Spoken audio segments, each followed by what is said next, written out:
Hello everyone. This is Shawnee Noctowls, and tonight, or this afternoon rather, I wanted to share um, kind of a podcast, if you will. I was talking to my Uncle Herman, and he actually gave me this idea of, some of the conversations we've had about history and migrations and culture to essentially start a podcast series about it. And I think it'd be a good thing to do because I'm interested in a variety of topics. One of them being kind of understanding how people are connected and seeing um, how people are related to one another, whether it's people from Ireland being related to migrants that initially came from Spain, the Venetians, and also maybe eventually, initially, or before then, maybe even coming from ancient Greece or from the Aurelians. So I figured it would be kind of interesting to talk about. And before we kick off this podcast, I just want to make sure I have everything set up properly. Yeah, just want to be able to see your guys' comments. But yeah, no, I'm gonna see where can I start.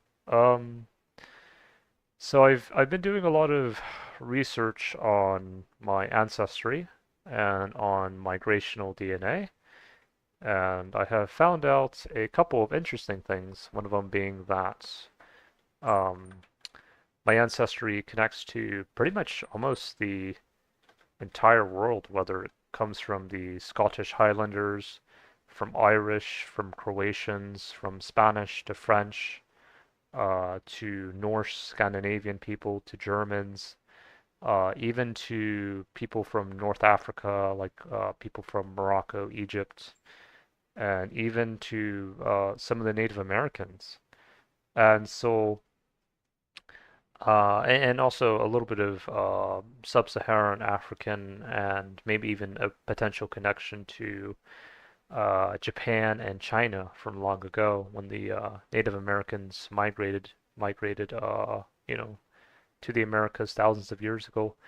But it's interesting because I think that maybe some of that Asian ancestry or Far East ancestry could have even come from the Huns that were, from what I've read, originally originated or had some origins in Siberia and Mongolia.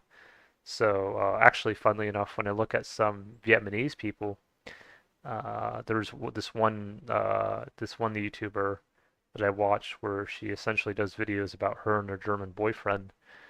I actually shared an image of her to some of my friends, and they said that she looked a little bit German. And it's not too surprising because there could have been a shared ancestry from long ago that they could have had.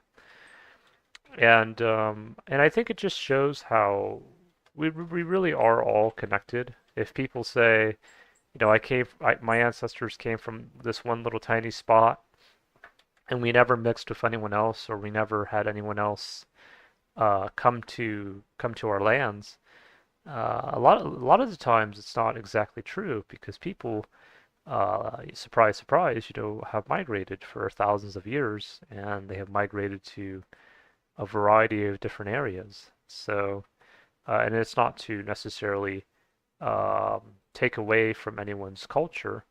It's actually only adds to their culture, really. Because if you think about, for example, England, and I know, I'm still doing my own healing with the English, even though I found out I have a wee bit of English ancestry, but that only adds to the rainbow. I have found that the English, if they had never discovered India or never traded with people from Far East Asia, there would be no tea, there would be no spices, there'd be no tiki masala for them at least, or maybe there could be some spices, but not as many as there are now. And so understanding that we really are all kind of interconnected with each other in one way or another, uh, can be a beautiful thing in some ways. Even here in America, in the U.S., for example, a lot of the shows and a lot of the entertainment we have not only comes from Western civilization, but it also comes from places like Japan. Like when you talk about anime, some of the video games we have, and even some of the consoles we have as well, like Nintendo and Sony. Um, but I think that because I noticed there are a lot of people I speak to that they sometimes they really struggle when I talk about the rainbow because some people they think they either think it might just be associated with the trans flag or the LGBTQ community's flag. But the reality is the rainbow is for all of us, regardless of sexual orientation or where you came from, ethnicity wise. Um, and speaking of which, I was actually doing some comparison photos or facial recognition kind of, because sometimes I like to see if people have similarities with each other. There was a person in a YouTube channel I saw, and she was from Sweden, and in her results, she got purely like almost 99% Scandinavian and 1% Finnish. And when I did a facial recognition with her and famous people throughout the world, one of the first people she was compared to was Jesse Owens. Jesse Owens was actually a famous African American. I think he might have been a track runner or something like that.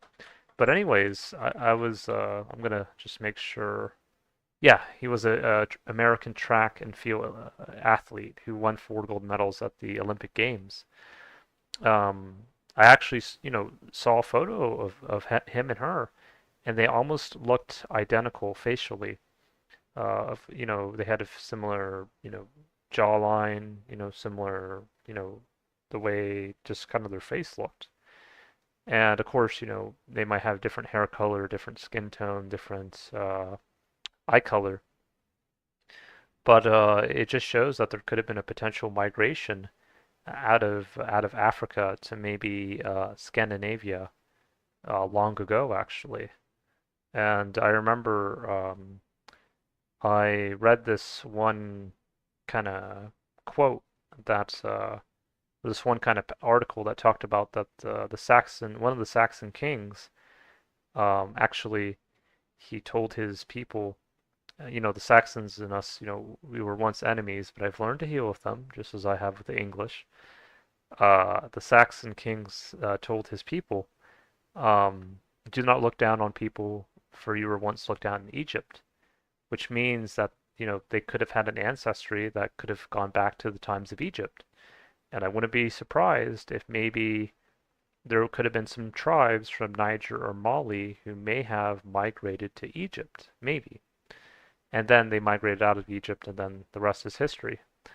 But yeah, no, I found that to be interesting, but I honestly was not surprised. And why wasn't I not surprised?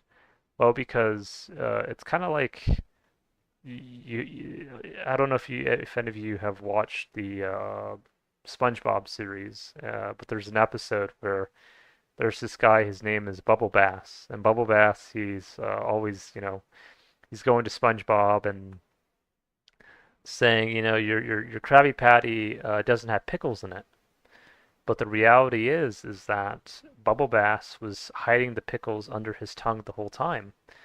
So the reason why this goes back to the comparison of, well, I'm only Swedish and I'm not connected to any of these other people, particularly people from sub-Saharan Africa. The reality is that there is a connection there because again, if you go back to, and this is not for necessarily all Swedish people, but there are probably some Swedish people that could have had ancestry traced back to Africa, and this is only further not exemplified, but it was only further kind of supported by the idea of what the Saxon king said, that we were once from Egypt.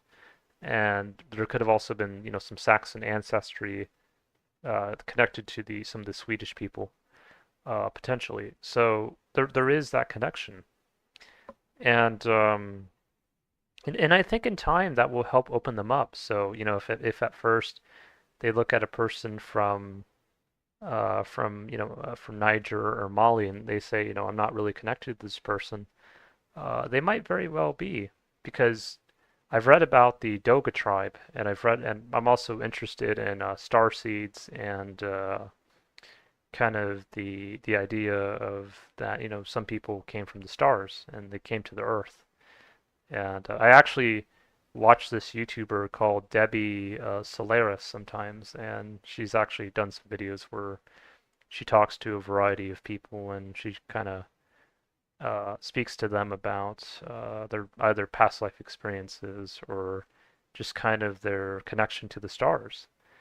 And so, anyways, I look at the Syrians, and some people, when I look at a lot of people from Scandinavia, I honestly don't think Palladian, I think Syrian. Now, some people may say, well, aren't most of the Palladians Nordic people, Scandinavian? I would say not exactly, because where does the name Palladian come from? It comes from the ancient Greek word plen, because these people were sailors that probably migrated or sailed out of Greece when they went north. And even the origin story of the seven sisters of Pleiades, it didn't come from Scandinavia. It originally came from Greece. And some people may say, well, we're not Mediterranean, but well, you are. Because, well, when I say you are, I'm talking about when you look at the images of some Pleiadians, yes, some of them have blonde hair and blue eyes, but some of them also look Mediterranean if you look closely enough, because you look at some of their skin tone and some of it can be a bit tan, as well as some of their facial features. So yeah, no, and I think it's important to bring that up because I think that people have this notion, or some people have this notion that, I only came from this one place, I only came from this and that. But the reality is that people migrate, people move, to different places.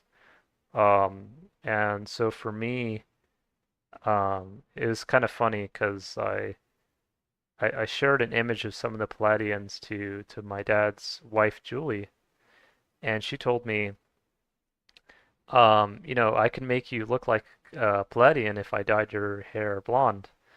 And I said, well, I feel like this lifetime I wanted to have a different hair color because to me, I know some people feel like blonde hair is super special, but it's kind of like I told her, when you've gone through multiple lifetimes of having blonde hair or blue eyes, it's kind of like wearing the same red shirt every day. Sometimes you just want to wear a green shirt.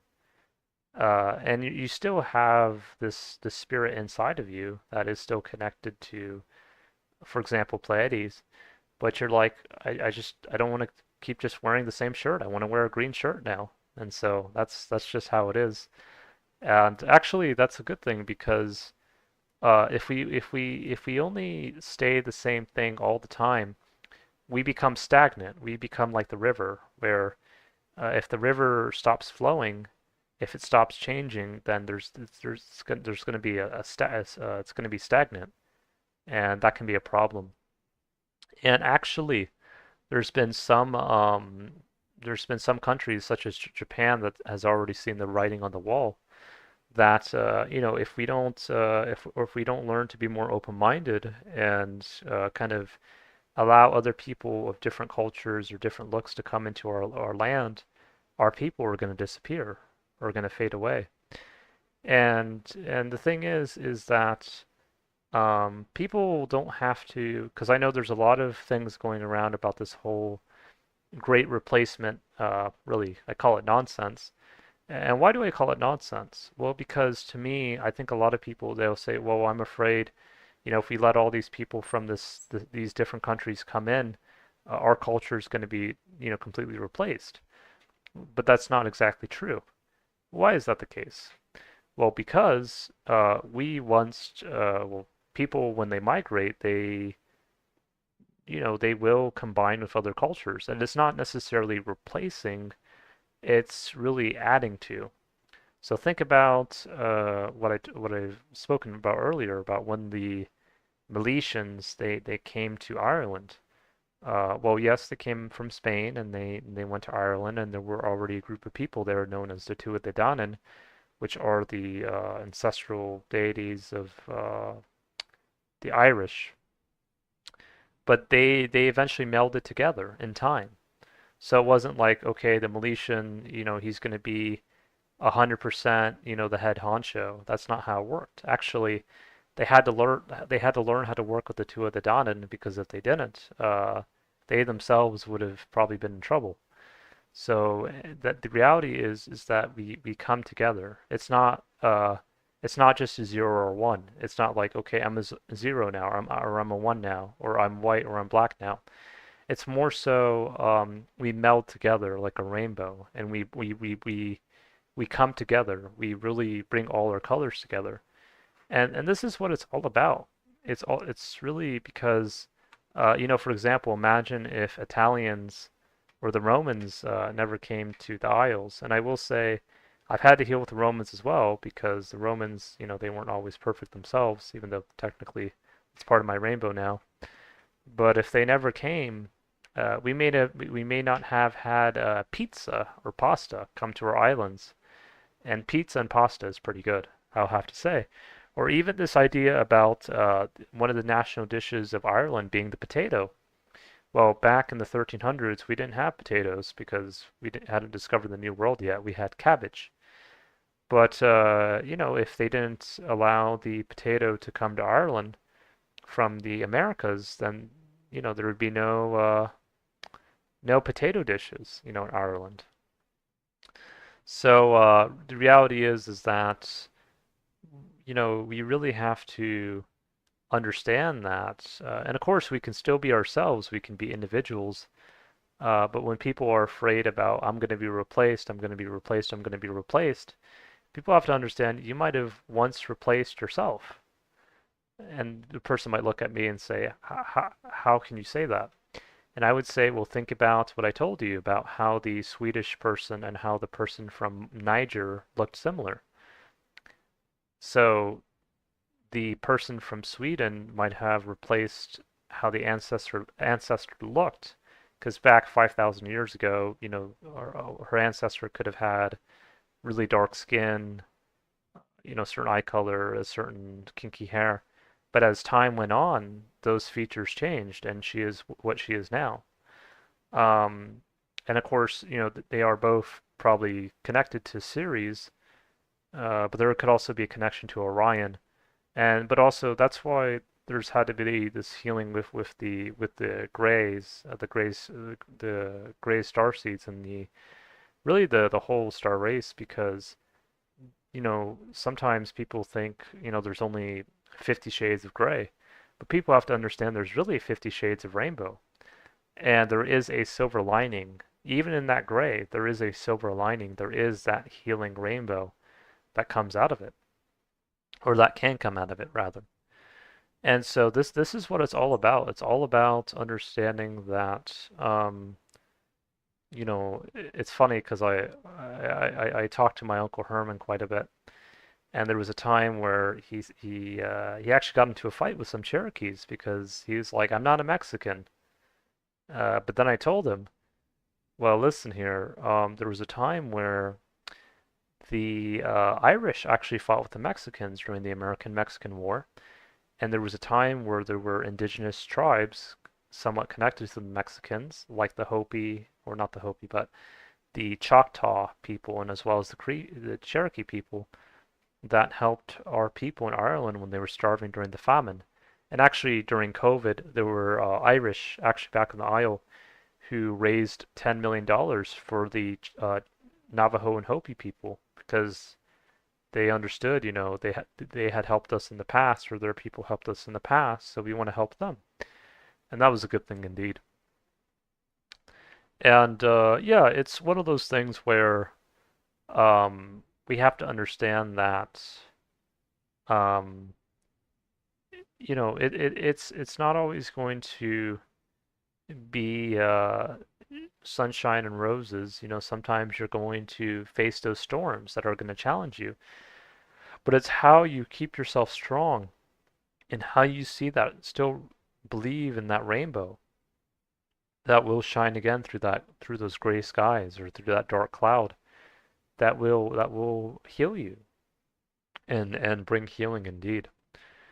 And so I think that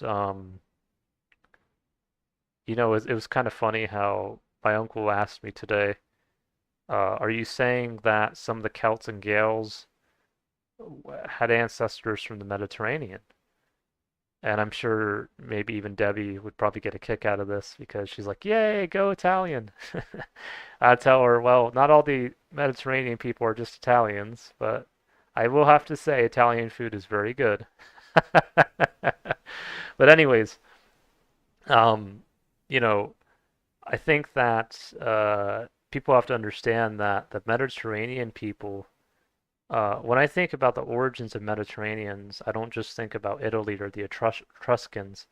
I really think about the Greeks, about how you had these different people living in Greece. And probably Greece was probably, I'd imagine, somewhat connected to Atlantis and also to the Palladians.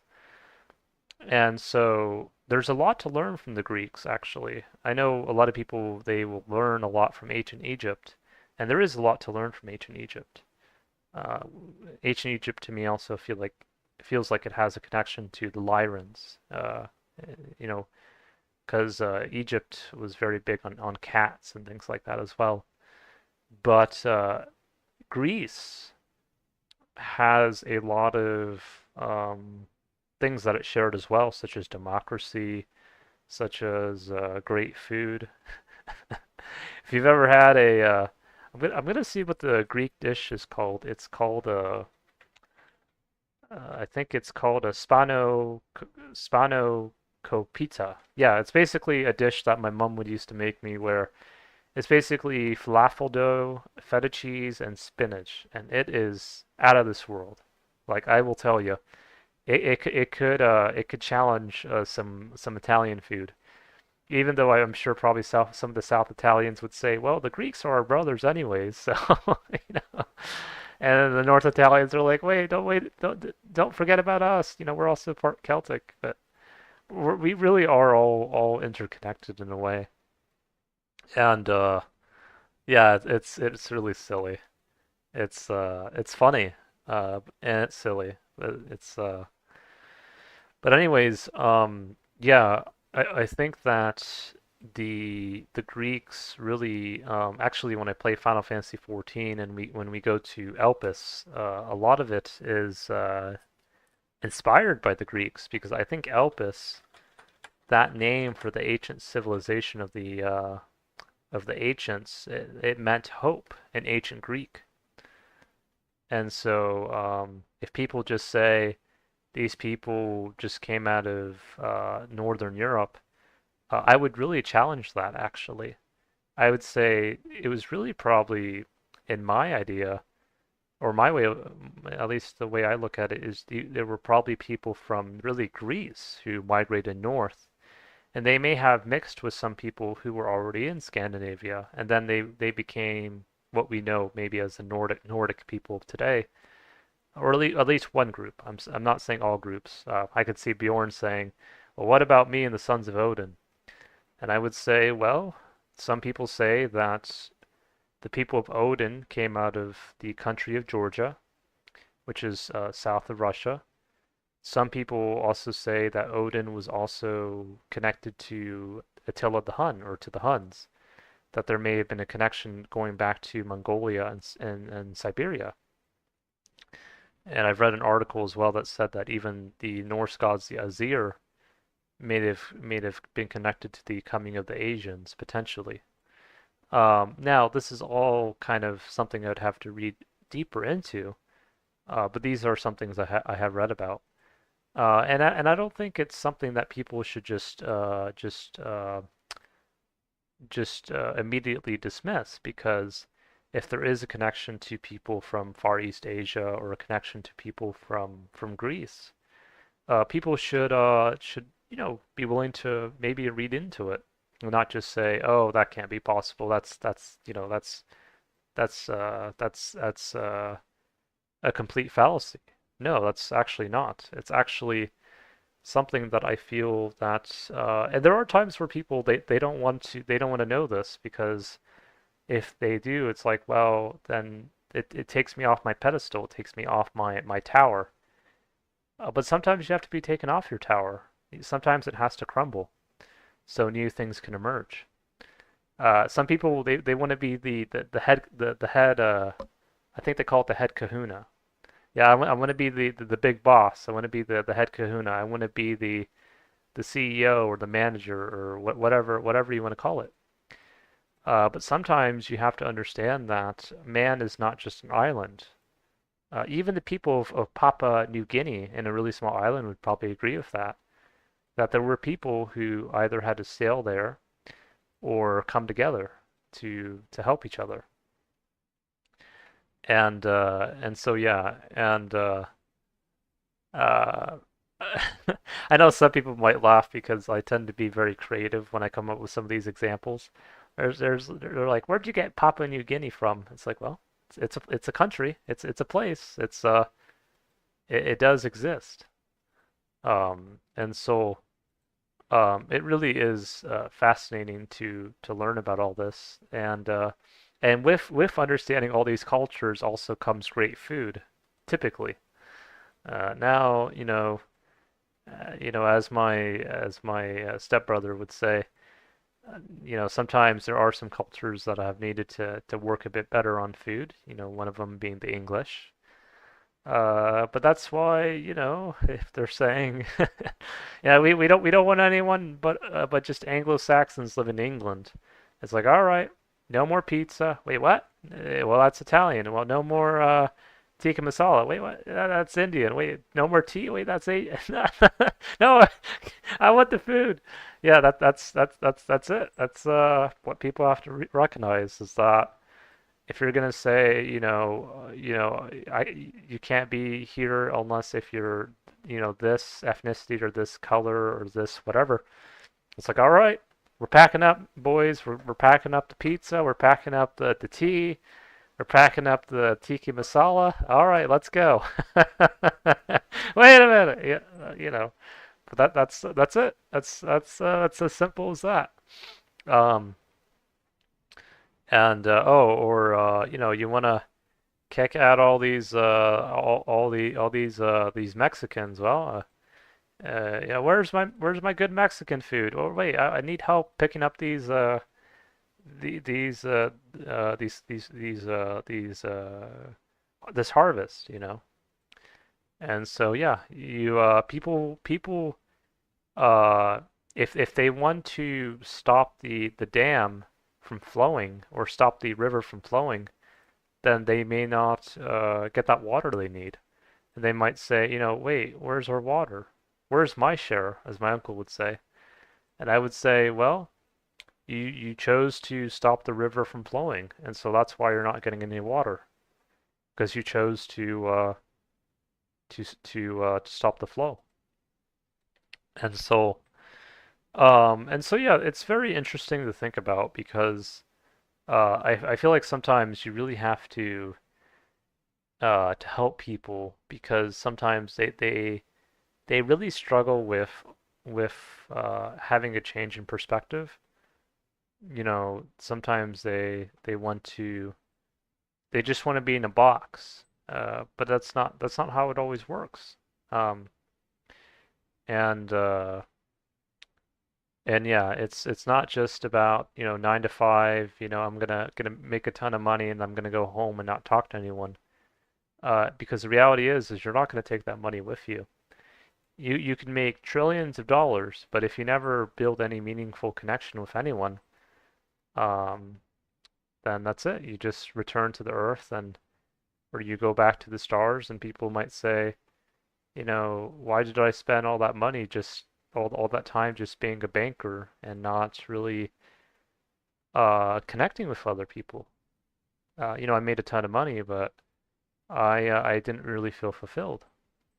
And so you have to tell them, well, there's more to life than just monetary gain. There's also, this connection and this coming together with other people. That's also as equally important. And yeah, it's and some people don't like to hear it. They want to say, well, I'm perfect. I have, yeah, I'm the best. No, you might have something you can work on because let's face it, all of us can learn. Can learn. Either from each other or through research or through a variety of other things. Um, and so, yeah, I'm gonna try to see what else I can kind of talk about. Um, yeah, it's when you read a history book, typically it's not just okay, we're just gonna talk about Nigeria or we're just gonna talk about one small place in Germany and then that's it. It's usually this diverse collection of different cultures, whether it's Rome, Greece, Egypt, even Japan, or even thinking about this one rich, wealthy king that lived in the world at one point. I think his name was what was his name? Richest person in the world, or who was the richest person, monetarily wise speaking. I think his name was, what was his name? I think it was Mousa or Mansa. Was it Mansa Musa? What was his name? Yeah, Mansa Musa, African emperor. Yeah, what richest person ever is thought to have been. Yeah, and he was African, and so that is one thing I do notice about when I watch videos from some sub-Saharan Africa, like from Nigeria and Ghana, is you have, and this might be connected somewhat to the Orions or some of them, that you have the some of the poorest of people, or you have some people who go literally from rags to riches. Some people who live in absolute poverty to, I have this 20 room mansion that's worth $50 billion and it has all these pools and all these fountains and all that. And it's actually really interesting to see that expression. Now, for me, at least personally, from how I look at it, it's interesting because when I connect with star races, I feel like I'm connected to more than just one or even two, because I feel connected to Pleiades, to the dragons or dragonkin, to the Antarians, to the Andromedans, Orions, and or no, Lyrans and then Orions. Yeah. Actually, when I think about when I think about I'm actually gonna change this description a wee bit. Let me see.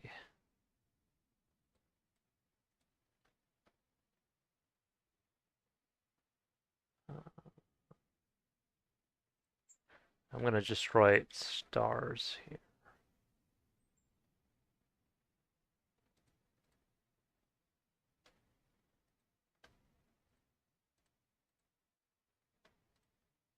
Perfect.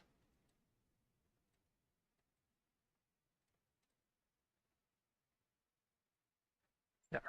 Just so people know, because again, I also like to sometimes bring in the idea of star seeds and stuff like that. If anyone has an idea, has a question of when I mention star seed, what that means, in the simplest terms, it's really just people who had once souls who had once lived in the stars that now live on the earth as people or as different forms of being. Um, yeah, I think that's the best way to say it. But yeah, no, it's interesting again with sub-Saharan Africa, or even with some African Americans that they will go from being some of the poorest of people to being some of the wealthiest, and it really is in some ways a success story. of really that the kind of the idea of you healed yourself from you're able to make it. But I think there are different forms of success, and there are some people who have, have asked me, it's like, how can you be so happy with just with just, small or a humble apartment, a relatively humble apartment, and a modest income? And I'm like, well, some people, they may put their value on their monetary worth, but for me, when I look at monetary value, I see it as okay, and I think some of the Native Americans are like this as well, and I'm sure some of the Irish too, actually, the Gaels. That for us, it's, if we have a roof over our head, if we have enough food, enough water, um, companionship or friendship, whichever, just being able to communicate with others. I think that's usually enough. And some people might say, well, how how how can you have enough if you don't have this fancy mansion? And I asked them, do I really need that mansion? And they might look at me perplexed. And I tell them, well, there's more ways to define your wealth than just a palace. Because in time that palace will crumble and will need repairs and will need maintenance. And for me, I actually, interestingly enough, I actually run a card shop business where I sell trading cards. For me, though, when I sell trading cards, I kind of see them as artwork, really, just like how some people see the Mona Lisa or the Vincent van Gogh artwork. Um, and or Leonardo da Vinci is another name that came up. Um, and some of these cards I get, they might be in very damaged condition, but they're still valuable because it's kind of like you're looking through a haystack and you find this precious gem, and it might be very dusty and it might even be partially broken, but it's still valuable because even though it's damaged, even though it's gone through the sands of time, it still has made it, and that also has its own value as well. Uh, I kind of think about some of the scrolls that were found, I think in the Red Sea, that they were in very damaged condition, but they were still valuable because these were scrolls that had survived a very long period of time. Or even the Emerald Tablet of Thoth, that again, not in the best condition, but was very valuable because this is a tablet from a very long time ago, relatively speaking. Um, but yeah, no, I think that the reality is wealth or value can be measured in so many different ways. Um, and there are some people, again, you've probably heard this before. Some people that are extremely wealthy monetarily, but they feel miserable. They may be like, I'm not happy with this silver covered wall. I want it to be gold covered. And then they're not happy with that. And then they may ask, why am I not happy with this? And I would tell them because, uh, you know, you you may have forgotten to enjoy the simple things in life. And they may say, what are you talking about? And they may say, I might say, you might have forgotten how it feels like to have a warm hug or to have someone share food with you when you're hungry. And they might be perplexed, and what I'm telling them is you really are missing a relationships or connection with other people because you could be the wealthiest person on the world, but if you don't connect with anyone and you just you're in your gold mansion, doing your own thing, then you don't really build that value with other people, that relationship value, and that exchange of knowledge and wisdom, or art and poetry, whatever you want to say it. Um, so yeah, it's really helping them see the 50 shades of rainbow that I think is important. Um, and you know, it's um, it's funny because people, or some people, I think if they can just learn that just the fact of being alive can be a gift in itself and can be invaluable. I think that can help them. Um, because what is more precious, $1 million or 50 years of your life? You know. Now some people might say the $1 million, and then fast forward 50 years later, it's like, wait, I wanted to do this, but I chose the $1 million, and I was like, well, it all depends what you value.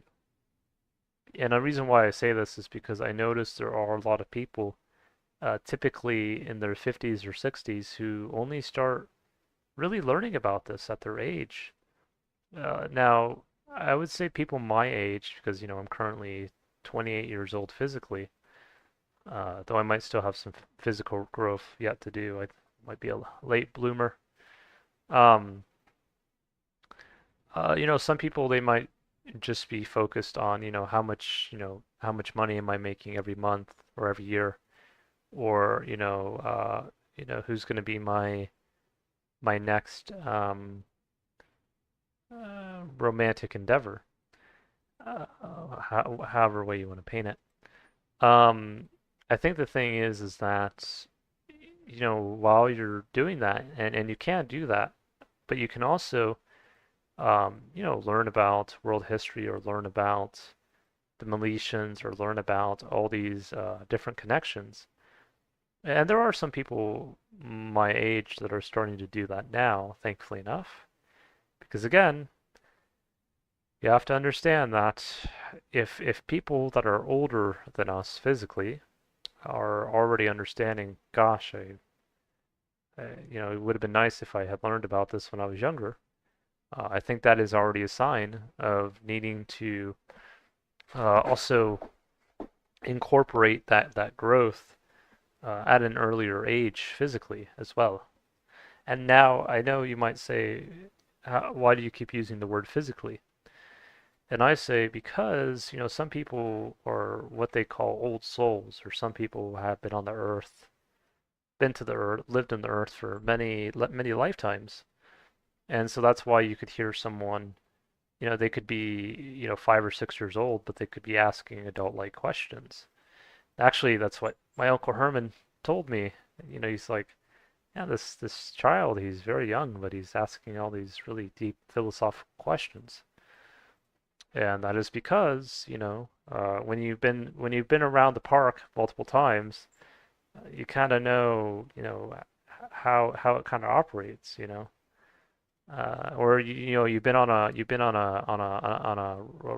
not a roller coaster, you know, 10, 20, 50, 100 times, and you're like, okay, we're gonna do something a wee bit different now.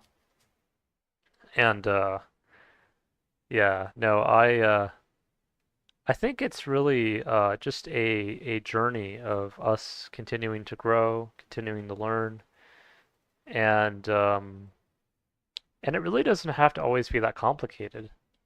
Like if someone says, I'm not gonna eat that fried eel, I'm not gonna eat that, because that's what actually happened with my mom's boyfriend. We went to a restaurant, a sushi bar in Tokyo, and they served us a fried eel, and it wasn't like it was poisonous or anything. And imagine, if my mom's boyfriend had an allergic reaction after eating it, he would probably say, I'm sorry, I can't eat this, but I'm just allergic to it.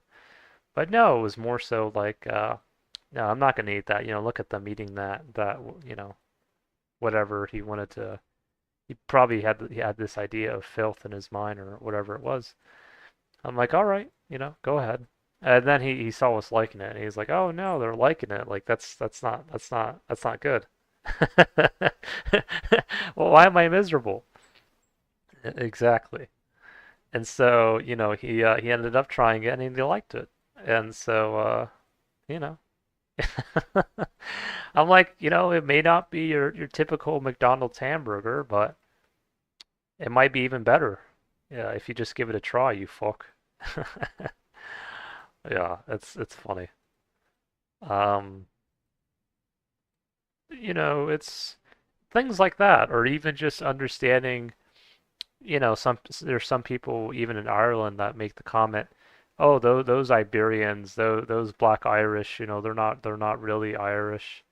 And you tell them, well, listen, you arrogant fuck.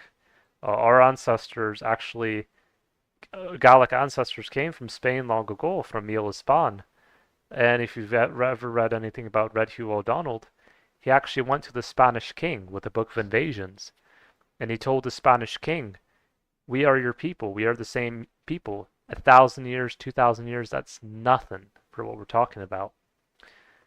And yeah, and you might catch him off guard, and then be like, "Well, you can't do that." And I'll just say, "Well, I just did." Because the reality is it knocks them off their pedestal. It's like, I'm the head honcho. I'm the macho guy. I'm the kahuna, or I'm the absolute authority of this realm. But that's not usually how it works. Well, for male or female, by the way, or even non-binary. That's not how it works. Because reality is as I go back to this thing, that people migrate, and some people, they don't want to hear it. They don't want to hear that. Okay, I'm real. I'm a real Irish person. It's like, okay, well, didn't your ancestors come from Denmark long ago, or from northern Germany? And they might be like, yeah, they migrated from somewhere else too. I mean, ours did too. I mean, we came from Spain. But this thing about, I am Irish or Scottish or Celtic because I look a certain way, or because whatever nonsense they want to come up with. The reality is that Irish people or Celtic people, they can have dark hair, dark eyes, or they can have blonde hair, blue eyes. And honestly, there's nothing wrong with that, because that's actually that is the rainbow speaking. That is, that was how our people were and still are. That we had people with blonde hair, blue eyes. Actually, in one lifetime, I had blonde hair, blue eyes. But we also had people with red hair, green eyes, brown hair, dark hair, brown eyes, and we all connected with each other from the heart, because that's what really mattered, and that's what really should matter, honestly. But yeah, no, I think it's people, they want a dog and pony show. They're like, I'm the best, I'm the greatest, or like the guy from I think he said he was Norwegian, but he talked on and on about his Saxon ancestors. He's like, "Oh, Julius Caesar, you make us Saxon people look so fabulous, with our blonde hair and blue eyes and our skin, and oh," and then Bjorn and I would probably say, "Get that shit off your face." Because really, that's what it is. He's like, I'm the best, I'm the greatest. Get that shit off your face, you arrogant fuck. Yeah, I mean, really, that's what it is. Yeah, I could see Bjorn laughing. Bjorn's also from Norway.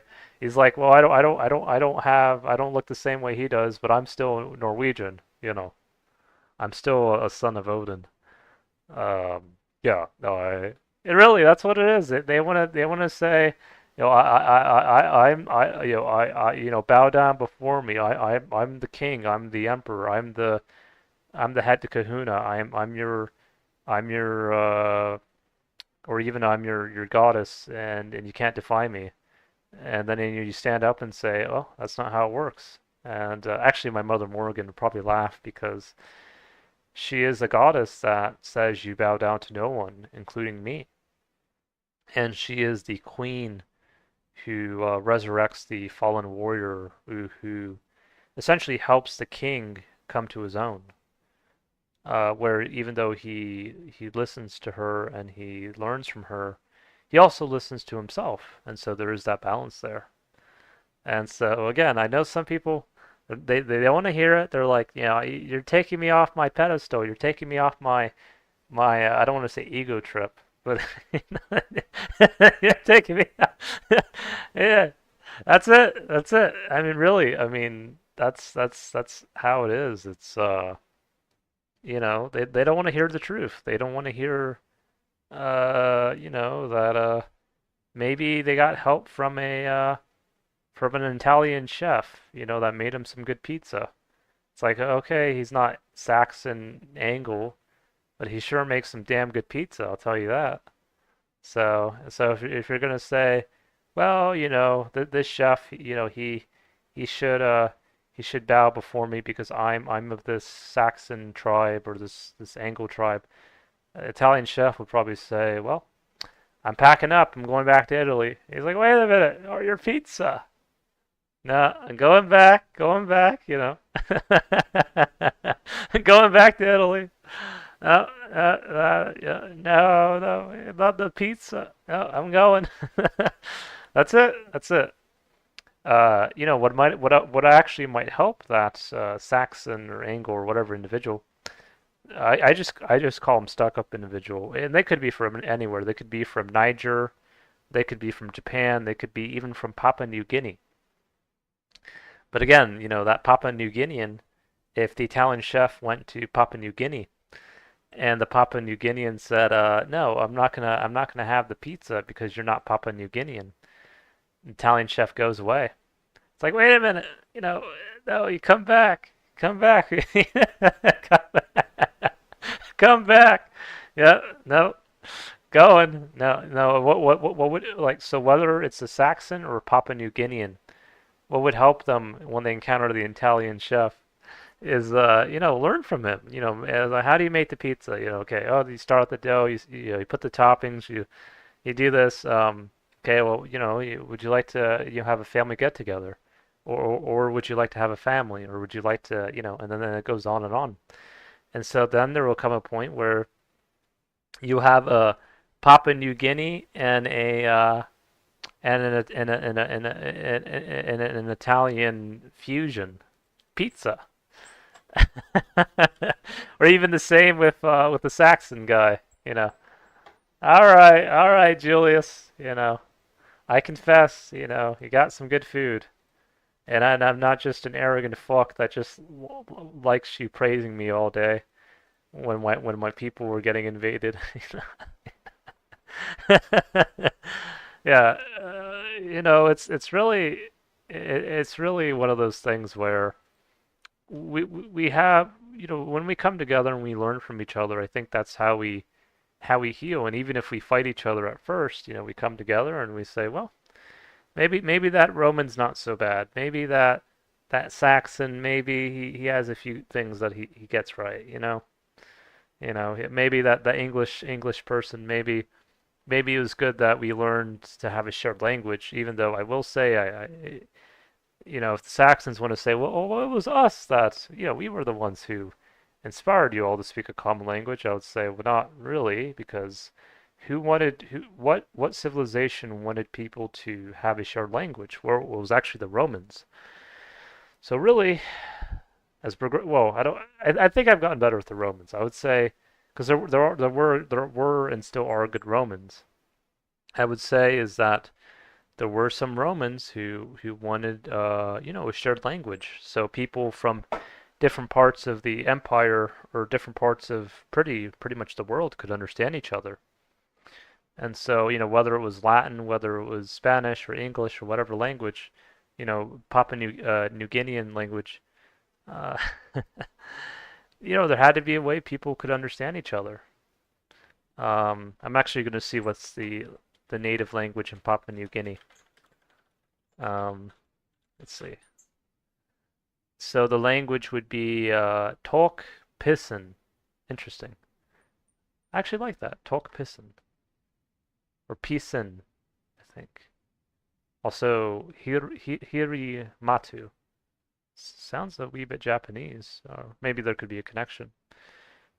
But yeah, no, that's just an example that wherever they come from, they we all got to come together somehow. And yeah, trying to think what else. Uh, oh yeah, another comment. Irish only for Ireland, only for the Irish. Okay, well, uh, don't you have ancestry from Denmark? Don't you have ancestry from Northern Germany? They're like, wait a minute, you can't do that. I just did. If you're saying Irish for the only for the Irish, unless if you were a an ancestor, unless if you well, even if you were connected to the Tuatha De Danann, the Tuatha De Danann had once migrated to Ireland themselves, and so did even probably the Firbolg and of course the Milesians. So if you're saying Irish only for the Irish, well, you should have told that to the Milesians, to the Tuatha De Danann, to the Firbolg, and the sons of Nemid. So your claim of I have jurisdiction over this island because I'm Irish and you're not. It doesn't really work that way.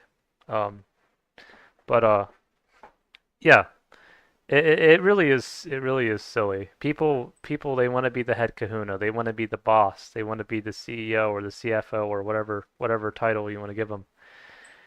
But as William Wallace told Robert the Bruce in the film Braveheart, men don't just follow titles, they follow courage. And that's what it's really about. Because you could be the president, you could be the king, but if they don't respect you, they're not gonna, over time, they're not gonna follow you.